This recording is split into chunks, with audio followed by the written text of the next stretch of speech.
It's really good to be with you all today. And if you've been with us over the last few weeks, you will know that we have been looking at the book of Hebrews in a series called Help for Today. Help for Today. And my title today for the message is Help for Today, Miles Better. Help for Today, Miles Better. I'm going to be reading from a passage in Hebrews chapter 12, verses 1 to 3. I'm reading the New Living Translation, and here's what it says. Therefore, since we are surrounded by such a great cloud of witnesses, let us throw off everything that hinders and the sin that so easily entangles, and let us run with perseverance the race marked out for us, fixing our eyes on Jesus, the pioneer and perfecter of faith. For the joy set before him, he endured the cross, scorning its shame, and sat down at the right hand of the throne of God. Consider him who endured such opposition from sinners, so that you will not grow weary and lose heart. In our series on the book of Hebrews, we've been looking at how the writer addresses these new Christians. They've come out of an old religion, their old Judaism, and in the face of some opposition, they're tempted to go back to their old ways of doing things. They're tempted to go back to the temple, back to the priests, back to the sacrificial system. And the writer explains to them that the Old Testament was just a shadow of everything that was to come. And the Old Testament is just there to point everyone to Jesus. He fulfilled the Old Testament, and now there's a new way, a new covenant. So he challenges them not to go back, not to drift, not to give up, not to ring that bell, as we heard last week. So the message up till now has been, don't go back. Today, my message is, do go on. Now, we each have a race to run in this life. And although our races may have things in common, you have a race just for you. God has marked it out for you. It says in this passage, set it before you. It's marked out for you. Nobody else can run that race for you. There is a track just for you to run on. So today I want to talk about how we should run. And I've got 3 points. Keep simple, keep focused, keep running. And my first point is keep simple. And the passage says, let us strip off every weight that slows us down, especially the sin that so easily trips us up, everything that clings to us or slackens our pace. Now, you may have heard of a guy called Eliud Kipchoge. Eliud Kipchoge is a Kenyan long-distance runner. And if you haven't remembered his name, you may have at least noticed him when he came to prominence in the news in 2019. And he came to prominence because he managed to run a marathon distance in under 2 hours. It was a phenomenal feat. Nobody in the world, no man or woman ever has managed to run the marathon distance in under 2 hours. Now, it didn't count as a world record, which he already holds for marathon running, because it was done under sort of particular conditions. It was in Vienna, it was outside, it was on the road, but he had a great support team. He had pacers running in and out alongside him along the way, and a car leading the run as well. And so they didn't count it as a world record because he didn't do it during an actual marathon, but he hopes to do that one day. It was still a phenomenal feet. And let me tell you a little bit about this guy, a little bit about Eliud Kipchoge's life. Eliud Kipchoge was born in a village in rural Kenya. He was the youngest child of 4. He was brought up by a single mother. And like many Kenyan children, he had to travel a distance to get to school. It was actually 2 miles every day to get to school, and he would run that distance along with many other of the village children. Every day he ran to school, ran home for his lunch, ran back, ran home again. So he was running 8 miles every day of his childhood. And he said, it's just what we did. Running was part of our lives every day. And as a teenager, he supplemented his family's income by going around farmers, collecting milk, and then delivering and selling it to other villagers. And every weekend, that was a 40-kilometer trip. It's interesting, isn't it? A marathon is just over 42 kilometers. And every weekend, this teenager was doing this 40-kilometer trip. Well, when he was 18, he had already begun to run in some competitions at school, and he was noticed by a man called Patrick Sang, who is now his coach. And Sang suggested that he should begin to follow a training plan and invest more seriously in his running. Well, Elliot didn't even have a piece of paper and a pen on him. So he picked up a stick, I guess it had mud on the end, and he wrote down his arms this training plan that Patrick Sang suggested. And he memorized it as well as he could, ran home, and began to put it into practice. Well, he's now 36 years old. He shares your birthday, Anna Rosa Vidrine, 5th of November, and he has had incredible athletic success in life. He won bronze in Athens, he won silver in Beijing, and gold in Rio. In 2013, he switched to road running, and he's won 11 out of the 13 marathons that he's competed in. He is now a multimillionaire. He could live in anywhere in the world in the most amazing homes with every single luxury. But let me tell you how he lives his life now. He still lives in rural Kenya. He set up a training camp in the village of Kaptagat. And if you want to go and visit him once this lockdown is over, it will take you 24 hours to get there. You'll need to take 3 planes, several taxis, drive across the dusty orange roads in rural Kenya before you arrive at this training camp. And this is where Elliot lives 5 days a week, Monday to Friday, with around 30 to 40 other athletes in training. They run twice a day across the bushland. I think that was the earlier picture you saw. The first run starts out in the dark at 5:30 a.m. and he's never missed this morning run in nearly 20 years. Whenever he is in Kenya at the training camp, this is how he starts his day. The athletes, they all live in dormitories, really sparse dormitories, and the only little nudge to fame, if you like, for Elliot is that he does have his own room, but it is a sparse room. They have a tiny kitchen, you can see it there, with a little stove, 2 hobs, some battered pans, and they eat simple food. They eat ugali at every meal. Apparently that's a maize porridge. If there's anyone Kenyan out there listening, I would love to try some of that. Do drop me some off. I've never heard of ugali and I'd like to try it. But everybody, Kipchoge included, takes part in the chores and the cleaning. They all look after this training camp. And even though the others call him boss man, he begs them not to. He says, when you become a boss, you don't think straight. It's better to be a leader than a boss. That's why I do my share of the cleaning along with everyone else. That is how to show the way to young people. And at the weekends, he goes home to his home village. It's about 20 miles away. And he goes home to be with his wife and his family. And he just plays with the kids and takes care of the sheep and the chickens. And every Sunday morning, they leave the house at 8:30 to go to church together. Now, it's only a 5-minute drive. The service starts at 9, but he wants to be there early to be an example to others. So he sets off with all that time to spare. And he says this, he says, I never think of the money I have in the bank. I'm determined not to lose my head. He said he wants to be a good human being and live a simple life.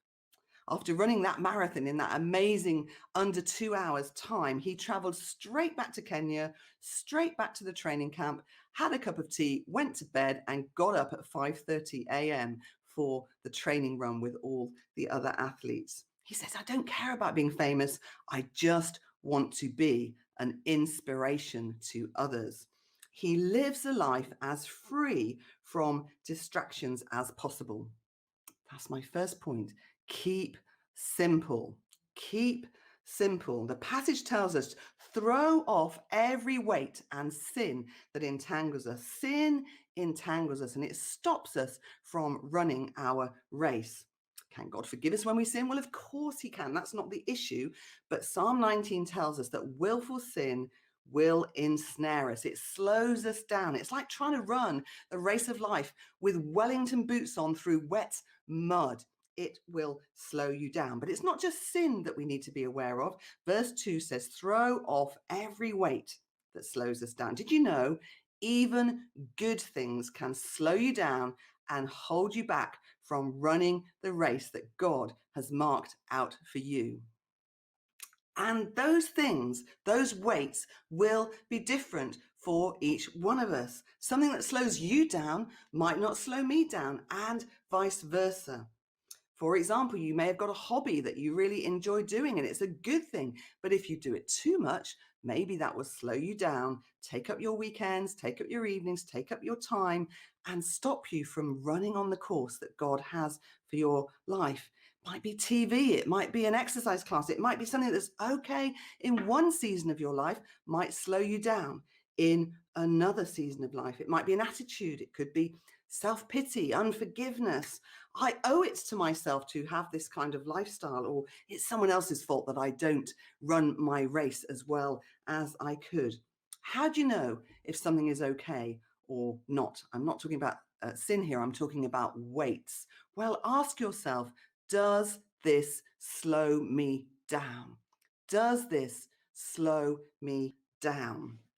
And if it pulls you away from the race that God has marked out for your life, then it's a weight. Throw it off. And you may have to be ruthless. And I think even as I'm talking, actually, some of you are having things come to your mind that you think, oh, maybe that is something that slows me down. Well, listen to that little voice inside and do something about it. Because what tends to happen is we hear that little voice inside and it's maybe making us feel uncomfortable. But then by tomorrow morning, we justify our position rather than make that change and throw off that weight. If it pulls you away from the race that God has for your life, it's a weight. Throw it off. Ask yourself, does this thing strengthen or weaken my spiritual life? Does it pull me away from fellowship or does it push me into God? We never used to let our kids get involved in anything on a Sunday morning because that was the time we went to church together as a family. And I don't know how you're watching church these days with us being online, but I would encourage you, watch as a family, stop, take part, model for your children that church and honoring the Lord is important to you, because that's a great example that you will be setting for your children. Now, have you ever wondered why there are so many donut shops in California? Actually, specifically in Los Angeles. I don't know if that's something that keeps you awake at night or not, but a couple of years ago, a filmmaker called Alice Gu was puzzled by this phenomena. And the average distribution in America is one donut shop per 30,000 people. So in Newcastle, that would be the equivalent of us having 10 donut shops. I think that's quite a lot, actually. But anyway, that's what the average is in America. And Americans like their donuts. But in Los Angeles, there is a donut shop for every 7,000 people. And that's the equivalent of us having 50 donut shops in Newcastle. It's a lot. And so her interest was piqued by this statistic, and she began to look into the phenomena. And she found that over 80% of these donut shops were run by Cambodian refugees, Cambodian immigrants to America. And they could all be traced back to one man, Uncle Ted Noy. He was also known as the Donut King. There he is, Ted Noy. And Ted Noy has got an amazing story. Alice Gu is going to make it into a film, and he already has a book if you want to read about it. But Ted Noy fled. I'm going to cut the story short for you. He fled to America from Cambodia in 1975, just as, if you know your history, just as the capital Phnom Penh was falling to the brutal communist Khmer Rouge regime under Pol Pot. He escaped the country with his wife and 3 children and came to California, having left everything behind. And when he got there, he worked as a janitor in a church by day, and then he worked in sales from 6 p.m. till 10 p.m. And then from 10 p.m. to 6 a.m., he worked as a petrol station attendant. He worked hard. And next to the petrol station was a donut shop. He could smell the donuts as he was working at night. And he realized that this donut shop was always busy. So he ended up taking on a donut shop of his own. And after a year, he worked really hard. His wife, his family, they worked 12, 17 hours a day, and his children often slept on the kitchen floor of the donut shop while they were baking at night. They would wake up covered in flour. But after a year, he was able to own a second shop and then expand again. And he began to deliberately open more donut shops and lease them to Cambodian refugees. He sponsored over 100 families to come to America from Cambodia for a new life. He set them up with homes, with loans, with these donut shops so that they could succeed in life. And 10 years after arriving in America, he was a multi-millionaire. He owned around 100 donut shops and he was very wealthy. Now, unlike Elliot, he did not leave all his money in the bank. And apart from buying his donut shops, he bought some $1 million homes, he bought some luxury cars, he traveled the world on amazing holidays. And on one of these holidays, he went to Las Vegas. He watched a few shows, ate some meals, met some celebrities. He met Elvis Presley, apparently. And then he began to gamble. Just $10, $20, that's all. But it went from there. And the casinos realized that he was a very rich man. And so they kind of wooed him. They invited him to stay in hotel rooms that would have been $2,000 a night to stay in. And he began to disappear off to Vegas for several days at a time. And he neglected his business, his family. His wife went to try to bring him home, but he hid from her. And he tried all sorts of ways to escape this lifestyle. He wept, he cried, he went to Gambling Anonymous. He even spent time in a Buddhist monastery, but he kept going back to Vegas. And eventually, he began borrowing money from friends, from his shop tenants. People who had revered him as Uncle Ted began to realize they could no longer trust him, and he lost everything. He lost all the shops, he lost all the money, he lost all his friends, he lost everything. This is a man who, like Eliud Kipchoge, was immensely successful. But unlike Eliud, he did not throw off the weights and sin that entangled and trapped him. Listen, God wouldn't ask us to do something if it was impossible for us to do it. He would not ask us to throw off sin, to throw off weights if we couldn't do it. It is possible. And if you want to get to the end of the race that God has marked out for you, keep it simple. And the second thing is keep focused. Hebrews 12 tells us we run the race by keeping our eyes on Jesus. If you want to stay in your lane and you want to run your race, you've got to fix your eyes on Jesus. Jesus himself said to some farmers, don't put your hand to the plow and look behind you, or you'll never plow a straight line. If you look around, if you compare yourself to others, you will wobble and lose your balance and fall out of your track. Peter, when he met Jesus after the resurrection, he said to Jesus, he quizzed him, what's going to become of John, one of the other disciples, one of the 12? And Jesus pretty much said to him, mind your own business, Peter. Get on with what I'm asking you to do. he kind of said it nicer than that. He said, what's it to you? But he was really saying, focus on what I'm asking you to do, the race I'm giving you to run, Peter. We can't even compare ourselves to other Christians because everybody has a different course to run. And we love to do this. We love to think, oh, I'm maybe not as good as that, but I'm not as bad as that. And we sort of try to find ourselves in the middle by comparing ourselves to others. We can't do that.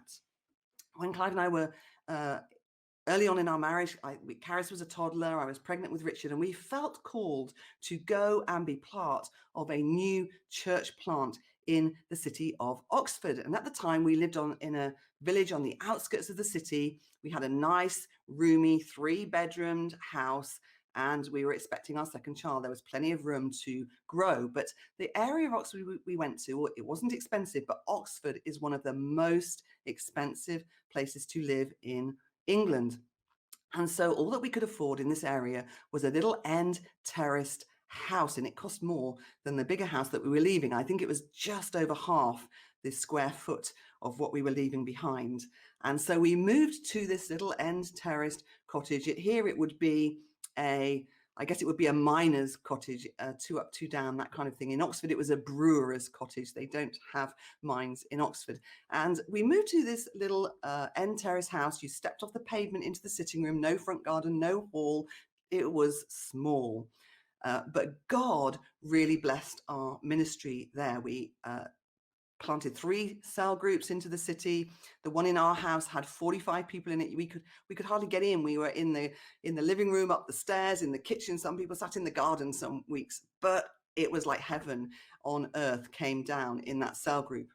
And I didn't say to you, it was not even a pretty little house. When I say cottage, that is a misnomer. It had that horrible brick cladding on the outside that people sometimes did in those days. We thought we would be able to get it off, but that is a no-no. It's really hard to get that cladding off. It had horrible stainless steel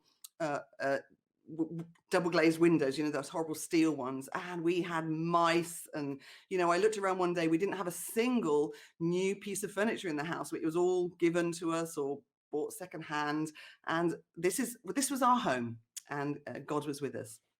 But after a couple of years, some friends that we had in our previous church also decided to come and be part of what was now a flourishing church plant. They probably weren't quite as passionate about following Jesus as we were, so they kind of waited to see how it was going to pan out, and then they decided to come and be part of it. Well, right next to us was an empty plot of land, and a builder built 2 beautiful 4-bedroomed homes on this plot of land right next to our little sort of 2 up, 2 down, ugly little house. And so our friends bought one of these houses and moved in right next door to us. Well, by this time, Clive had left teaching, where he had been promoted up through the pay scales and was doing very nicely. But now he was working as a junior pastor, and I was doing nights as a nurse to have to make the bills pay. And our friends had done quite well in technical sense in computing and so on, and were somewhat better off than us. And so they bought this beautiful house. And every day I looked at my dream house next door, where they were having a quite easy life, and we were really working hard for the Lord in this little ugly end terrace house. Listen, you can't compare yourself to others. I had to deal with my heart and focus on the race that God had for me. Comparison will spoil your joy and spoil your race. It will steal your joy and spoil your race. Let me just say that again. Comparison will steal your joy and spoil your race. We can't do it. We have to focus on the race God has for us. One of Eliud Kipchoge's fellow athletes at the training camp said this: being here is good for us. We have one focus. We value running. It's something we have to take care of, we have to work for, we have to have passion for, and respect for. We have one focus. And that is my second point. Keep focused. Keep simple.